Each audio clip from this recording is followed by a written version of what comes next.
दृष्टि आईएएस के today's GK programme में आपका स्वागत है। तो आइए शुरुआत करते हैं पिछले सेशन के रिकैप से। पहला प्रश्न था, निम्नलिखित में से कौन सा देश बिटकॉइन को लीगल टेंडर के रूप में अपनाने वाला पहला देश बन गया है? ऑप्शन से A Costa Rica, B El Salvador, C Panama या फिर डी कोलंबिया। तो इस प्रश्न का सही उत्तर था बी अल साल्वाडोर। अगला प्रश्न, आईएनएस तबर के संदर्भ में निम्नलिखित कथनों पर विचार कीजिए। कथन 1, यह तलवार श्रेणी का एक युद्धपोत है जिसे फ्रांस में भारतीय नौसेना के लिए बनाया गया है। कथन 2, यह रडार एवं सर्विलांस सिस्टम की पकड़ में नहीं आता है। उपरोक्त में से कौन सा या कौन से कथन असत्य है या असत्य हैं? ऑप्शंस थे ए केवल 1, बी केवल 2, सी 1 और 2 दोनों या फिर डी ना तो 1 और ना ही 2। तो इस प्रश्न का उत्तर था ए केवल 1। तीसरा प्रश्न, निम्नलिखित कथनों पर विचार कीजिए। कथन 1, विश्व संरक्षण कांग्रेस का आयोजन international union for conservation of nature यानी IUCN द्वारा किया जाता है। कथन 2, पहला विश्व संरक्षण कांग्रेस का आयोजन 1948 में स्विट्जरलैंड में किया गया था। कथन 3, इंडोनेशिया के कोमोडो ड्रैगन का IUCN स्टेटस एंडेंजर्ड है। आपको बताना था कि उपर्युक्त में से कौन सा या कौन से कथन सत्य है या सत्य हैं। ऑप्शंस थे ए केवल 1 और 2, बी केवल 2, सी केवल 1 और 3 या फिर डी 1, 2 और 3। तो इस सवाल का सही जवाब था सी केवल 1 और 3। अगला प्रश्न, क्रिप्टो करेंसी के संदर्भ में निम्नलिखित कथनों पर विचार कीजिए। कथन 1, निवेशकों को क्रिप्टो करेंसी पर कोई ब्याज नहीं मिलता, हालांकि वे लोन चुकाने के लिए कोलेटरल के रूप में इसका प्रयोग करके उधार ले सकते हैं। कथन 2, स्टेबल कॉइन्स एक क्रिप्टो करेंसी है जो सरकार द्वारा डिजिटल रूप में जारी धन को स्थिर मूल्य प्रदान करती है। उपर्युक्त में से कौन सा या कौन से कथन सत्य है या सत्य हैं? ऑप्शंस थे ए केवल 1, बी केवल 2, सी 1 और 2 दोनों या फिर डी ना तो 1 और ना ही 2। तो इस प्रश्न का सही उत्तर था बी केवल 2। पांचवा प्रश्न, भारत में वित्तीय आपातकाल के संदर्भ में निम्नलिखित कथनों पर विचार कीजिए। कथन 1, इसकी घोषणा संविधान के अनुच्छेद 360 के तहत भारत के राष्ट्रपति द्वारा की जाती है। कथन 2, इस घोषणा को 1 महीने के भीतर संसद की दोनों सदनों से मंजूरी मिलनी जरूरी है। कथन 3, इसके तहत राज्य विधानमंडल के सभी धन विधेयक राष्ट्रपति के विचार के लिए आरक्षित रखे जाते हैं। उपर्युक्त में से कौन सा या कौन से कथन सही है या सही हैं? ऑप्शंस थे ए केवल 1 और 2, बी केवल 2, सी केवल 2 और 3 या फिर डी केवल 1 और 3। तो इस प्रश्न का सही उत्तर था डी केवल 1 और 3। अगला प्रश्न, अंतर्राष्ट्रीय साक्षरता दिवस के संबंध में निम्नलिखित कथनों पर विचार कीजिए। कथन 1, पहला अंतर्राष्ट्रीय साक्षरता दिवस 1967 में मनाया गया था। कथन 2, इस वर्ष अंतर्राष्ट्रीय साक्षरता दिवस की थीम है literacy for a human centred recovery, narrowing the fiscal divide. उपर्युक्त में से कौन सा या कौन से कथन सत्य है या सत्य हैं? ऑप्शंस थे ए केवल 1, बी केवल 2, सी 1 और 2 दोनों या फिर डी ना तो 1 और ना ही 2। तो इस सवाल का सही जवाब था ए केवल 1। अगला प्रश्न, साबरमती आश्रम के संबंध में निम्नलिखित कथनों पर विचार कीजिए। कथन 1, यह भारत में गांधी का पहला आश्रम था जिसे अहमदाबाद के कोचराब क्षेत्र में स्थापित किया गया था। कथन 2, 1917 में इसे साबरमती नदी के तट पर शिफ्ट कर दिया गया था। कथन 3, साबरमती आश्रम को हरिजन आश्रम के नाम से भी जाना जाता है। उपर्युक्त में से कौन सा या कौन से कथन सत्य है अथवा सत्य हैं? ऑप्शंस थे ए केवल 1 और 2, बी केवल 3, सी केवल 1 और 3, डी 1, 2 और 3। तो इस प्रश्न का सही उत्तर था डी 1, 2 और 3। अगला प्रश्न, प्रधानमंत्री मुद्रा योजना के संबंध में निम्नलिखित कथनों पर विचार कीजिए। कथन 1, इसे 2017 में लॉन्च किया गया था। कथन 2, इसके तहत मिलने वाले लोन के एवज में केवल कृषि भूमि को कोलेटरल के तौर पर रखना पड़ता है। कथन 3, इस योजना के तहत गैर कॉरपोरेट गैर कृषि लघु या सूक्ष्म उद्यमों को 10 लाख रुपए तक का ऋण दिया जाता है। उपर्युक्त में से कौन सा अथवा कौन से कथन असत्य है या असत्य हैं? ऑप्शंस थे ए केवल 1 और 2, बी केवल 2 और 3, सी केवल 3 या फिर डी केवल 1। तो इस सवाल का सही जवाब था ए केवल 1 और 2। अगला प्रश्न, G20 के संदर्भ में निम्नलिखित कथनों पर विचार कीजिए। कथन 1, भारत 1 दिसंबर 2022 से G20 की अध्यक्षता करेगा। कथन 2, 1999 में इसकी स्थापना से भारत इसका सदस्य है। कथन 3, पीयूष गोयल को G20 के लिए भारत का शेरपा नियुक्त किया गया है। आपको बताना था कि उपर्युक्त में से कौन से कथन सही हैं। ऑप्शन थे ए केवल 1 और 2, बी केवल 2 और 3, सी केवल 1 और 3 या फिर डी उपर्युक्त सभी। तो इस प्रश्न का सही उत्तर था डी उपर्युक्त सभी। अब 10वां और अंतिम प्रश्न, यूनिसेफ के संबंध में निम्नलिखित कथनों पर विचार कीजिए। कथन 1, 1946 में इसका गठन अंतर्राष्ट्रीय बाल आपातकालीन कोष यानी ICEF के रूप में हुआ। कथन 2, यह UN से संबद्ध अस्थायी संस्था है। उपर्युक्त में से कौन सा या कौन से कथन सही है या सही हैं? ऑप्शंस थे ए केवल 1, बी केवल 2, सी 1 और 2 दोनों या फिर डी ना तो 1 और ना ही 2। तो इस सवाल का सही जवाब था ए केवल 1। हमारे वीडियो अंग्रेजी में देखने के लिए फॉलो करें हमारा ही दूसरा यूट्यूब चैनल दृष्टि IAS इंग्लिश। आइए अब शुरुआत करते हैं आज के सेशन की। निम्नलिखित कथनों पर विचार कीजिए। कथन 1, भक्ति आंदोलन की महत्वपूर्ण किताब गीत गोविंद में भगवान कृष्ण और राधा के बीच के संबंधों के बारे में बताया गया है। कथन 2, गीत गोविंद मूल रूप से 12वीं शताब्दी के कवि जयदेव द्वारा लिखी गई है।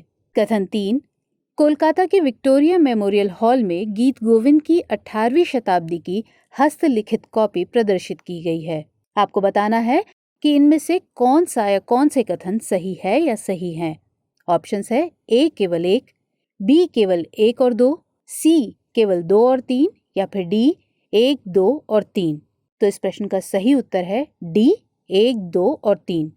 हाल ही में केंद्रीय संस्कृति मंत्री ने Indira Gandhi national centre for arts नई दिल्ली में गीत गोविंदा जयदेव्स डिवाइन ओडिसी नामक पुस्तक का विमोचन किया। इसके अलावा उन्होंने गीत गोविंद पर एक प्रदर्शनी और बुजुर्गों की बात देश के साथ कार्यक्रम का भी शुभारंभ किया।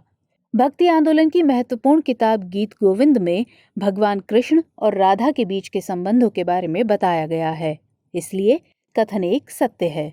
गीत गोविंद मूल रूप से 12वीं शताब्दी के कवि जयदेव द्वारा लिखी गई है, इसलिए कथन 2 भी सत्य है। कोलकाता के विक्टोरिया मेमोरियल हॉल में गीत गोविंद की 18वीं शताब्दी की हस्तलिखित कॉपी प्रदर्शित की गई है, इसलिए कथन 3 भी सत्य है। तो इस प्रकार इस प्रश्न का सही उत्तर है डी 1, 2 और 3। अब बारी है आज के पहले प्रश्न की। निम्नलिखित कथनों पर विचार कीजिए। कथन 1, एंथ्रेसाइट सबसे अच्छे क्वालिटी का कोयला है जिसमें 80% से 90% तक कार्बन होता है। कथन 2, लिग्नाइट लकड़ी से कोयले में परिवर्तन का पहला चरण है।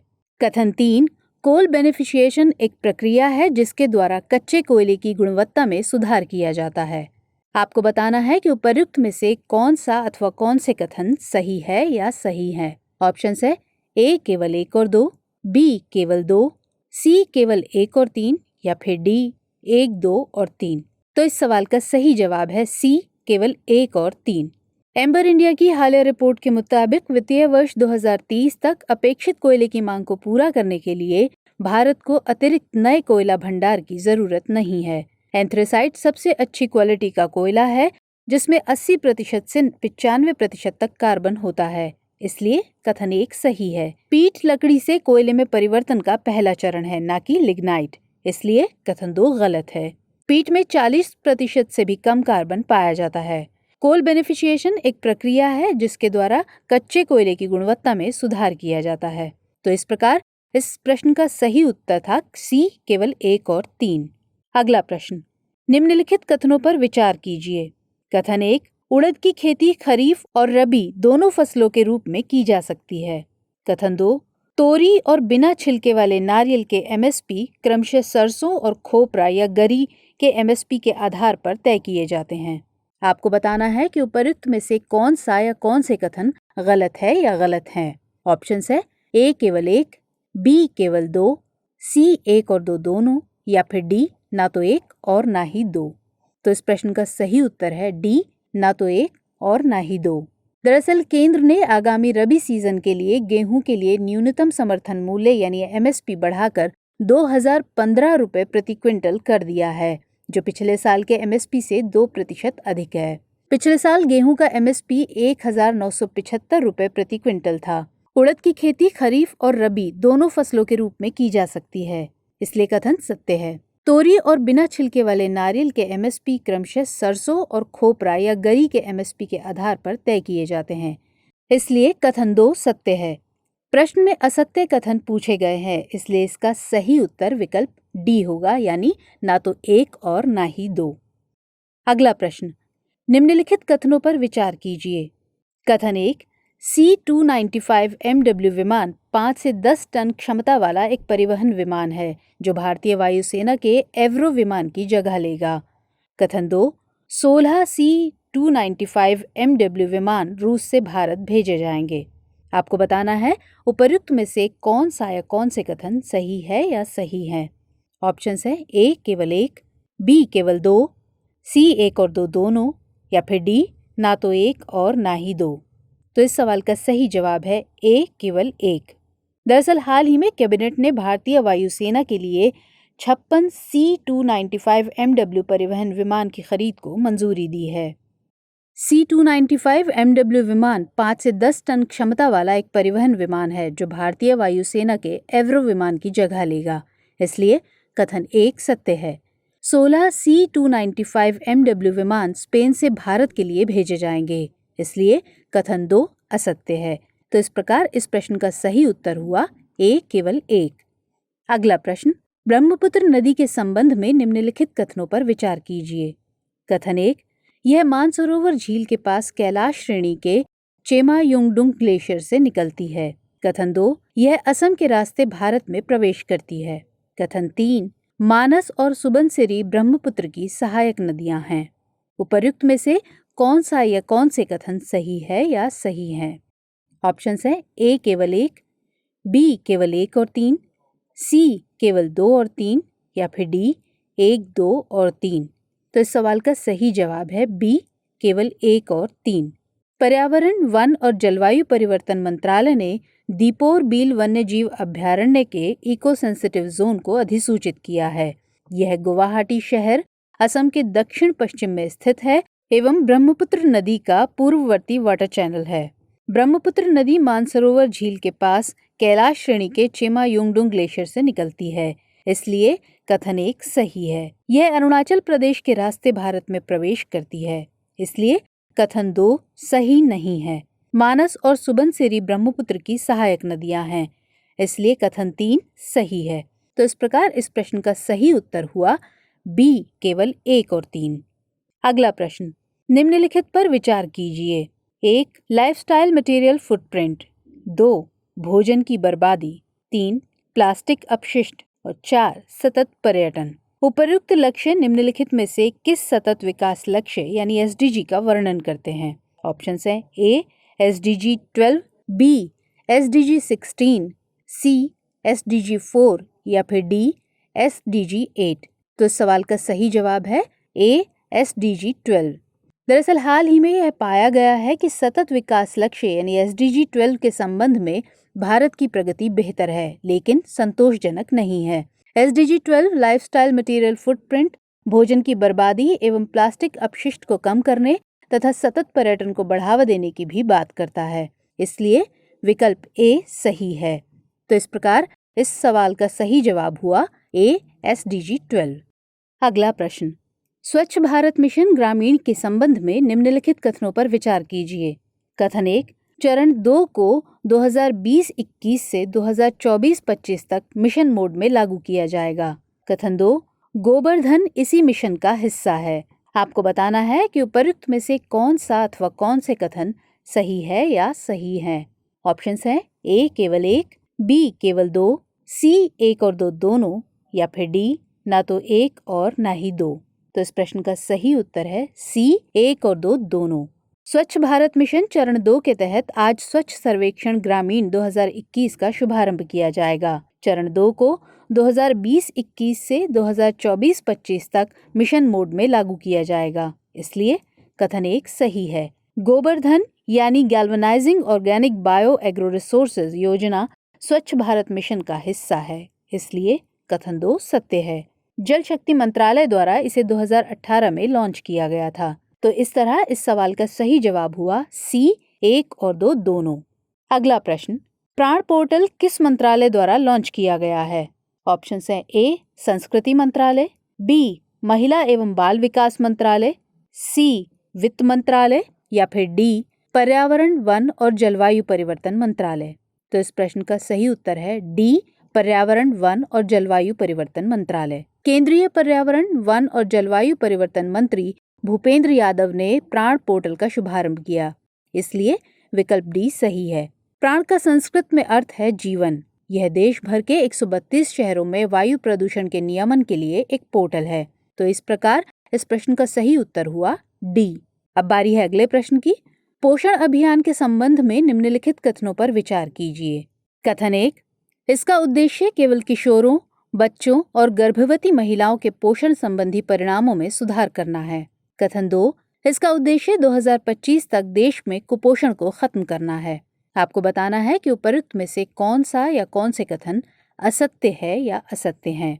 ऑप्शंस हैं ए केवल 1, बी केवल 2, सी 1 और 2 दोनों या फिर डी ना तो 1 और ना ही 2। तो इस प्रश्न का सही उत्तर है सी 1 और 2 दोनों। दरअसल वर्ष 2018 से हर साल पोषण माह या राष्ट्रीय पोषण माह सितंबर के महीने में मनाया जाता है। पोषण अभियान एक बहुमंत्रालयी पहल है और इसका उद्देश्य 2022 तक देश से कुपोषण को दूर करना है। इसलिए कथन 2 असत्य है। यह पोषण अभियान किशोरों, बच्चों, गर्भवती महिलाओं और स्तनपान कराने वाली माताओं के पोषण संबंधी परिणामों में सुधार के लिए भारत की प्रमुख योजना है। इसलिए कथन 1 असत्य है। तो इस तरह इस सवाल का सही जवाब हुआ सी 1 और 2 दोनों। अब बारी है अगले प्रश्न की। भारतीय वायुसेना के विमानों के लिए राजमार्ग पर भारत की पहली आपातकालीन लैंडिंग पट्टी का उद्घाटन निम्नलिखित में से किस राज्य में किया गया? ऑप्शन है ए लद्दाख, बी जम्मू, सी राजस्थान या फिर डी अरुणाचल प्रदेश। तो इस सवाल का सही जवाब है सी राजस्थान। दरअसल भारतीय वायुसेना के विमानों के लिए हाईवे पर बनी भारत की पहली आपातकालीन लैंडिंग पट्टी का राजस्थान में उद्घाटन किया गया है। केंद्रीय मंत्री राजनाथ सिंह और नितिन गडकरी ने भारतीय वायुसेना यानी IAF के विमानों के लिए बाड़मेर में नेशनल हाईवे 925 पर गंधव भाकासर सेक्शन पर एक आपातकालीन लैंडिंग पट्टी का उद्घाटन किया। तो इस तरह इस प्रश्न का सही उत्तर हुआ सी राजस्थान। तो अब बारी है 10वें और अंतिम प्रश्न की। टीकाकरण के संबंध में निम्नलिखित कथनों पर विचार कीजिए। कथन 1, एडवर्ड जेनर को पश्चिमी देशों में वैक्सीनोलॉजी का संस्थापक माना जाता है। कथन 2, चेचक का पहला टीका 1798 में विकसित किया गया था। आपको बताना है कि उपरोक्त में से कौन सा या कौन से कथन सत्य है या सत्य है। ऑप्शंस हैं ए केवल 1, बी केवल 2, सी 1 और 2 दोनों या फिर डी ना तो 1 और ना ही 2। इसका सही जवाब है सी 1 और 2 दोनों। एडवर्ड जेनर को पश्चिमी देशों में वैक्सीनोलॉजी का संस्थापक माना जाता है। उन्होंने एक 13 वर्षीय लड़के को वैक्सीनिया वायरस यानी काउपॉक्स का टीका लगाया, जिसके परिणाम स्वरूप बच्चे में चेचक के प्रति प्रतिरोधक क्षमता देखी गई। आपको बता दें कि चेचक का पहला टीका 1798 में विकसित किया गया था। तो इस तरह इस प्रश्न का सही जवाब था सी 1 और 2 दोनों। आइए अब बारी है आज के अभ्यास प्रश्न की। प्रोडक्ट लिंक्ड इंसेंटिव स्कीम के अंतर्गत निम्नलिखित में से कौन से क्षेत्र शामिल हैं? 1 फार्मास्यूटिकल्स ड्रग्स, 2 दूरसंचार और नेटवर्किंग उत्पाद, 3 विशेष स्टील या फिर 4 कपड़ा। आपको दिए गए कूट का प्रयोग कर सही उत्तर बताना है। ऑप्शंस हैं केवल 1 और 2, बी केवल 1 और 4, सी केवल 2 और 3 या फिर डी 1, 2, 3 और 4। तो इस प्रश्न का उत्तर कमेंट सेक्शन में देना मत भूलिएगा। मिलेंगे अगले सेशन में, तब तक के लिए जय हिंद।